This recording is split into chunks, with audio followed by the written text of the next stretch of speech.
Welcome to Study Icon. So today we are going to discuss vocabulary of the Hindu, the Economic Times, and from today we have taken an initiative to introduce editorial phrases of different newspapers. This is a part 6 of our vocab session. Okay, so let's begin. So the first word is acquaint. Acquaint as a verb use करते हैं. इसका Hindi mean होता है परिचय कराना या फिर परिचय होना. Make someone aware of or familiar with. ठीक है, मतलब किसी से किसी का परिचय करवाना या फिर किसी से परिचित होना. Synonyms होते हैं introduce, familiarize, introduce oneself and deputize. एक इंपॉर्टेंट सिनोनिम इसमें बहुत अच्छा है, वो है डेप्यूटाइज. ठीक है, तो डेप्यूटाइज माने भी क्या होता है, परिचय कराना. ये भी आपको न्यूज़पेपर में बहुत मिलेगा, इसलिए मैंने इसको स्पेशली रखा है कि डेप्यूटाइज मींस भी क्या होता है, परिचय कराना या फिर परिचित होना. ठीक है. एंटोनिम्स होते हैं हाइड, सीक्रेट, डिसीव, कॉन्सील. एक इंपॉर्टेंट एंटोनिम की बात करें तो वो होता है सीक्रेट. ठीक है, तो एक्वेंट का एंटोनिम क्या होता है, सीक्रेट. ठीक है, और सिनोनिम एक इंपॉर्टेंट सिनोनिम की बात करें तो वो कौन कौन से हैं, इंट्रोड्यूस और डेप्यूटाइज. ठीक है, डेप्यूटाइज बहुत इंपॉर्टेंट है. एग्जाम्पल है, new staff should be acquainted with companies rule and regulation.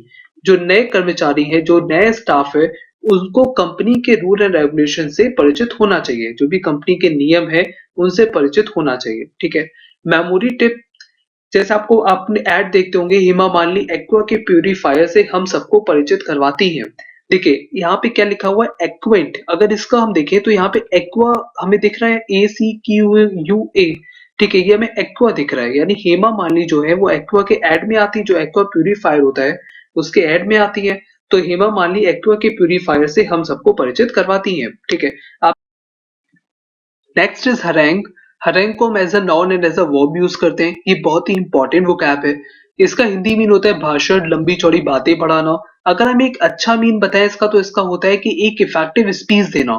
ठीक है, एक लेंथी और एक इफेक्टिव स्पीच देना. इसका सबसे परफेक्ट एग्जाम्पल है हमारे श्री नरेंद्र मोदी जी सर, जो हमेशा जब भी बोलते हैं तो एक बहुत ही लेंथी और इफेक्टिव स्पीच रहती है उनकी, है ना. तो इसका सिनोनिम्स होते हैं स्पीच, ओरेशन, एक्सपेशिएट. एक इंपॉर्टेंट सिनोनिम की बात करें तो वो है एक्सपेशिएट. अगर एग्जाम में पूछा जाएगा हरेंग का सिनोनिम कौन सा है, तो आप बोलेंगे एक्सपेशिएट. ठीक है, और स्पीच भी. ठीक है, तो speech and expatiate are both important synonym word of for harangue. Okay. Antonym है इसका क्वाइट.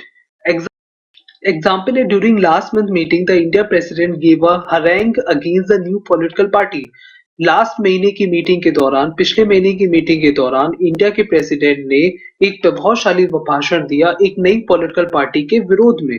ठीक है, तो ये होता है इसका एग्जाम्पल. हरेंग मतलब होता है एक प्रभावशाली या फिर एक लंबी और एक प्रभावशाली स्पीच. ठीक है, ट्रिक होती है हर एंग पे बोलने वाला, हर एंगल पे बोलने वाला. देखिए यहाँ पे लिखा हुआ है HAR यानी हर और एंग. ठीक है, हरेंग इसका प्रोनाउंसिएशन होता है. तो हर, और यहाँ पे लिखा है एंग यानी हर एंगल पे बोलने वाला. तो हर एंगल पे बोलने वाला मतलब एक लंबा चौड़ी जो बोलता है, हर एंगल पे बोलने वाला होता है एक लंबी चौड़ी भाषा बोलने वाला, लंबी चौड़ी भाषण देने वाला. ठीक है, तो इसका मतलब होता है हरेंग. ओके, तो हरेंग मतलब क्या होता है, लंबी चौड़ी बातें करने वाला, एक इफेक्टिव स्पीच देने वाला.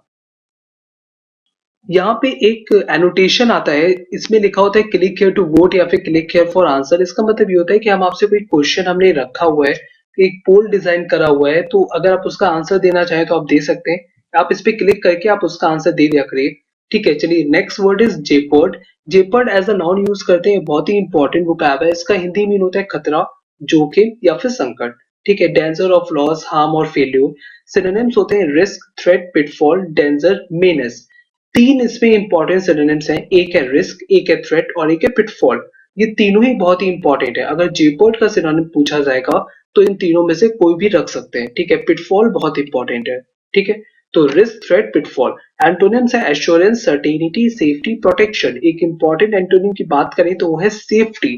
ठीक है, तो जेपर्ड का एंटोनिम क्या है, सेफ्टी. एग्जाम्पल है the whole peace process is in jeopardy. यानी जो पूरा शांति प्रक्रिया है वो क्या है, खतरे में है. पूरी शांति प्रक्रिया खतरे में है. मेमोरी टिप, जियो पर डे यूज करने से कुछ स्टूडेंट्स के फेल होने का खतरा बढ़ गया है. जियो पर डे, देखिए यहाँ पे लिखा हुआ है जियो और यहाँ लिखा है पर डे, मतलब जो रिलायंस जियो ने अपना जो ऑफर निकाला था फ्री इंटरनेट का.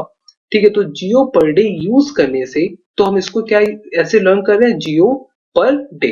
ठीक है, तो जियो पर डे यूज करने से कुछ स्टूडेंट्स के फेल होने का, तो जियो जेपर्ड का हिंदी मीन क्या होता है, फेल्योर एंड मतलब फेल होना और खतरा ये भी होता था, तो स्टूडेंट्स के फेल होने का खतरा बढ़ गया है। Next is petrify. Petrify as a verb use करते हैं। इसका एक अच्छा हिंदी मीन होता है, तो वो होता है कि हाथ पैर फूल जाना या फिर हक्का बक्का हो जाना। मतलब कोई ऐसी सिचुएशन हो जाए जहाँ पे आप हक्के बक्के रह जाते हैं या फिर आपके हाथ पैर फूल जाते हैं। मतलब कोई ऐसी सिचुएशन आती है जहाँ पे आप इतना डर जाते हैं कि आपके हाथ पैर फूल जाते हैं या फिर आप किसी बात से हक्का बक्का रह जाते हैं, तो वहां पे पेट्रीफाई यूज होता है।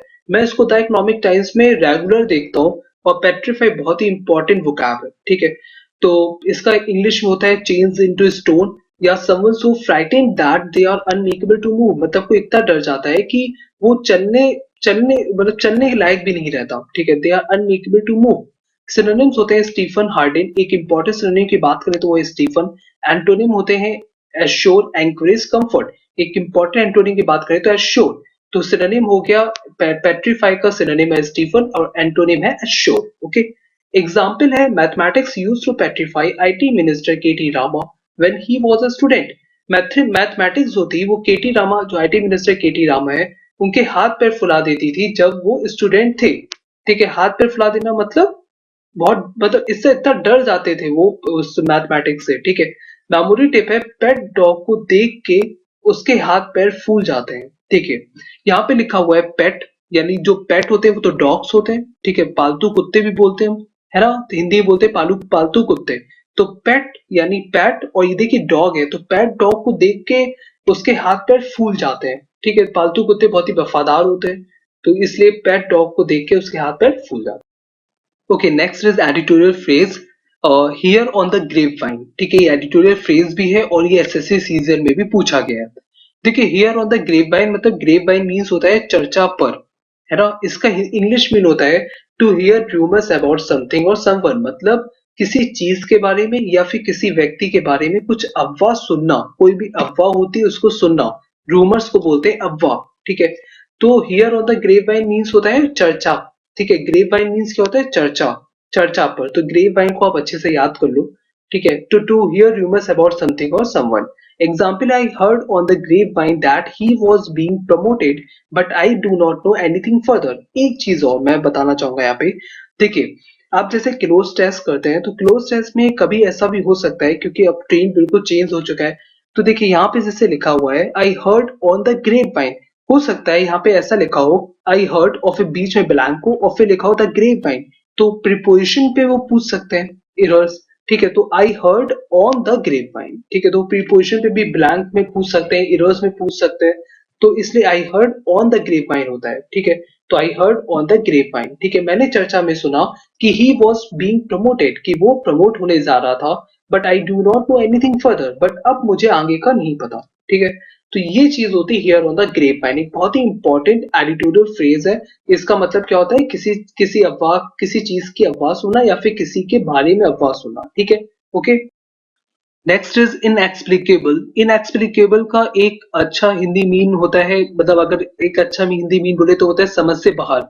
वैसे इसको बोलते हैं अनेबल टू बी एक्सप्लेन, मतलब जिसको समझाया ना जा सके, अकथनीय, ठीक है। तो अगर एक इसका अगर आप जिस वर्ड से आप रिलेट कर पाए तो वो ये होता है समझ से बाहर। कोई भी चीज समझ से बाहर हो तो वहां पे आप यूज करो इनएक्सप्लिकेबल, ठीक है। सिनोनिम्स होते हैं अनएक्सप्लेनेबल, इनकॉम्प्रिहेंसिबल, अनफैथोमेबल, ठीक है। तो एक इंपॉर्टेंट सिनोनिम की बात करें तो वो है इनकॉम्प्रिहेंसिबल, ठीक है।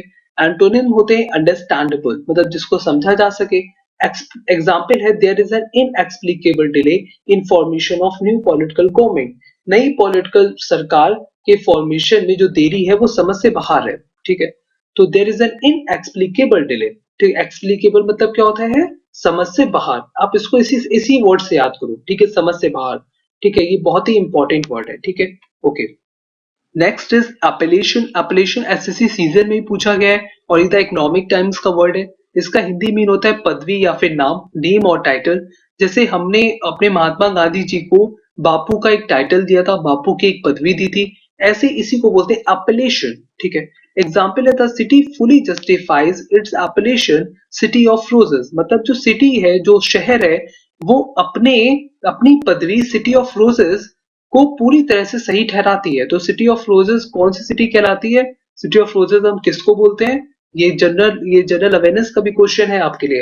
ये है चंडीगढ़, ठीक है। चंडीगढ़ को सिटी ऑफ रोजेस के नाम से भी हम कहते हैं, ठीक है। मेमोरी टेपेस्ट के लिए कि हर एप्लीकेशन को किसी के नाम या उसके टाइटल से स्टार्ट करा जाता है। देखिए, appellation and applications are both rhymes. देखिए हम बोल रहे हैं, अगर देखिए हम बोल रहे हैं जैसे एप्लेशन, ठीक है, एप्लेशन या फिर बोले एप्लीकेशन, ठीक है, तो इसको किससे स्टार्ट करते हैं? किसी के नाम से स्टार्ट करते हैं, किसी के टाइटल से स्टार्ट करते हैं। तो हर एप्लीकेशन को किसी के नाम या उसके टाइटल से स्टार्ट किया जाता है। Next is editorial phrase, the best of both worlds. ये बहुत ही इंपॉर्टेंट है और ये एग्जाम में पूछा भी जा सकता है, ठीक है। तो इसका इंग्लिश मीन होता है the benefits of widely differing situations enjoyed at the same time. मतलब दो चीजों का एक ही टाइम पे मजा उठाना, या फिर दो चीजों का एक ही टाइम पे बेनिफिट उठाना, लाभ उठाना, ठीक है। जैसे अगर इसका एक हम इसका एक अच्छा मीन बताएं तो वो ये हो सकता है, मैं आपको बताता हूँ। A situation wherein one can enjoy two different opportunities, ठीक है। मतलब एक सिचुएशन जहां पे दो डिफरेंट अपॉर्चुनिटीज का एक टाइम पे मजा उठाया जा सके, मतलब एक टाइम पे उसका लाभ उठाया जा सके। एग्जाम्पल होता है सर, एग्जाम्पल है when Arman was in this university. जब अरमान इस यूनिवर्सिटी में था, he had the privileges of a professor. उसके पास प्रोफेसर वाले विशेष अधिकार भी थे, and the freedom of a student, और स्टूडेंट वाली फ्रीडम भी थी, ठीक है।